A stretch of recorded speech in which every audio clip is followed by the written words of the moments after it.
মাননীয় স্পিকার, আমি আজ এই মহান সংসদে দাঁড়িয়েছি আমাদের অর্থনীতির মূল চালিকা শক্তি বাংলাদেশের শ্রেষ্ঠ সন্তান প্রবাসীদের এক করুণ সংকটের কথা তুলে ধরতে।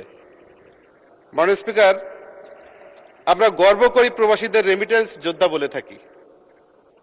প্রতি বছর তারা বিলিয়ন বিলিয়ন রেমিটেন্স পাঠিয়ে আমাদের দেশের বৈদেশিক মুদ্রার রিজার্ভকে সচল রাখছে।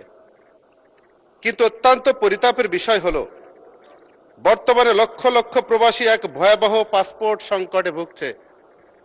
মাননীয় স্পিকার, সরকার এমআরপি পাসপোর্ট বন্ধ করে দিলেও কারিগরি এবং নথিপত্র জটিলতায় তারা ই পাসপোর্ট পাচ্ছেন না।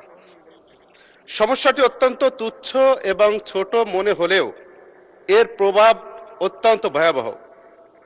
একজন প্রবাসী 5 বছর, 10 বছর, 15 বছর আগে যে তথ্যে পাসপোর্ট করেছিলেন, বর্তমান এনআইডি, জন্ম নিবন্ধন এবং তার সাথে সামান্য বানানোর অমিল, বছরের অমিলের কারণে তারা তাদের পাসপোর্ট নবায়ন করতে পারছে না, আটকে আছে।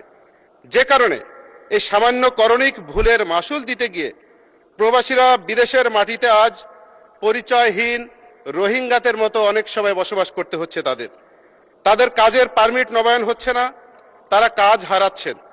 এমনকি অনেককে এই জটিলতার কারণে জেলেও যেতে হচ্ছে। রাষ্ট্রের ডিজিটাল সিস্টেমের সমন্বয়হীনতার দায় কেন একজন রেমিটেন্স যোদ্ধা বহন করবে? মাননীয় স্পিকার, এই দাবিটি প্রবাসীদের প্রাণের দাবি। অনতি বিলম্বে একটি অন স্টপ সার্ভিস চালু করা হোক, যার মাধ্যমে রেমিটেন্স যোদ্ধারা তাদের এই সমস্যাটা সহজে সমাধান করতে পারে। ধন্যবাদ মাননীয় স্পিকার।